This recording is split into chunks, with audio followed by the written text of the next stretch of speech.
ஐலி, என்னாச்சுன்னு கேக்குறேன்ல. அம்மா அம்மாவ அந்த வர்மா கனவு ஏதாவது கண்டியா? இது இந்த முதல்ல தண்ணியை குடி. குடி.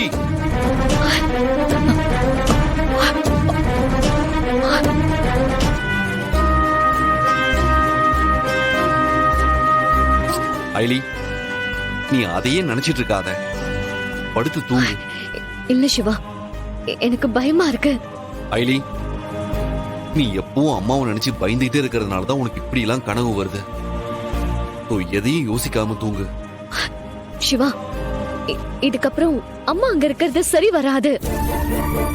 அதுக்காக என்ன பண்ணலாம்னு சொல்ற? அது எனக்கு தெரியல, ஆனா அம்மாவை அங்க இருந்து கூட்டிட்டு வரணும். ஐலி, என்ன விளையாடுறியா? இந்த நேரத்துல அம்மாவை எங்க கூட்டிட்டு போறது? சிவா ப்ளீஸ், எனக்கு அத பத்தி எல்லாம் யோசிக்க தோணல. ஆனா இனிமே அம்மா அங்க தனியா இருக்க கூடாது. வர்மாவால அம்மாக்கு எப்ப வேணாலும் ஆபத்து வரலாம். என்ன பேசுற நீ? வர்மாக்கு தான் அம்மா உயிரோட இருக்கிறதே தெரியாது. அப்புறம் எப்படி கரெக்டா அவன் அந்த இடத்த தெரிஞ்சுக்கிட்டு போவான்?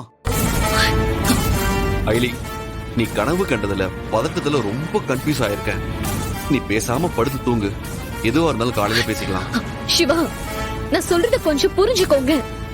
வர்மாவை அவ்வளவு ஈஸியாலாம் எடுத்துக்க முடியாது.